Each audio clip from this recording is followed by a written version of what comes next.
माँ का प्यार। बीमार माँ को चाय का प्याला थमा, बेटा दवा लेने बाजार चला गया।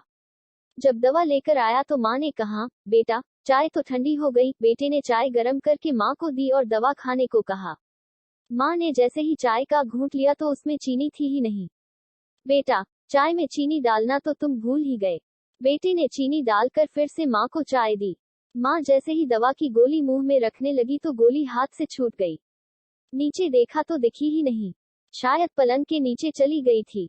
बेटे को फिर आवाज लगाए, बेटा गोली गिर गई, जरा पलंग के नीचे से निकाल देना। झुंझलाता हुआ बेटा आया। क्या माँ, कभी चाय ठंडी हो गई, कभी चीनी नहीं, कभी दवा गिर गई।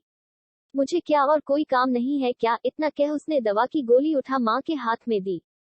दवा लेते हुए माँ ने उसका हाथ पकड़ अपने पास बैठा लिया और प्यार से बोली, जब तू बीमार होता था तो कभी तुझे जूस चाहिए होता था तो कभी सूप, कभी खिचड़ी तो कभी दाल रोटी, कभी टीवी लगा दो तो कभी मेरा गिटार दे दो। क्या मैंने कभी तुझे कहा कि मुझे भी और काम करने हैं? बेटा चुपचाप आंखें नीचे किए सब सुनता रहा। जब चेहरा ऊपर उठाया तो आंखों में आंसू थे। सॉरी माँ, न जाने मैं क्यों ऐसा बोल गया जिससे आपको दुहक हुआ। मुझे माफ कर दो। और माँ ने उसे सीने से लगा लिया। बड़े बुजुर्गों से हमें प्यार और आदर से बात करनी चाहिए।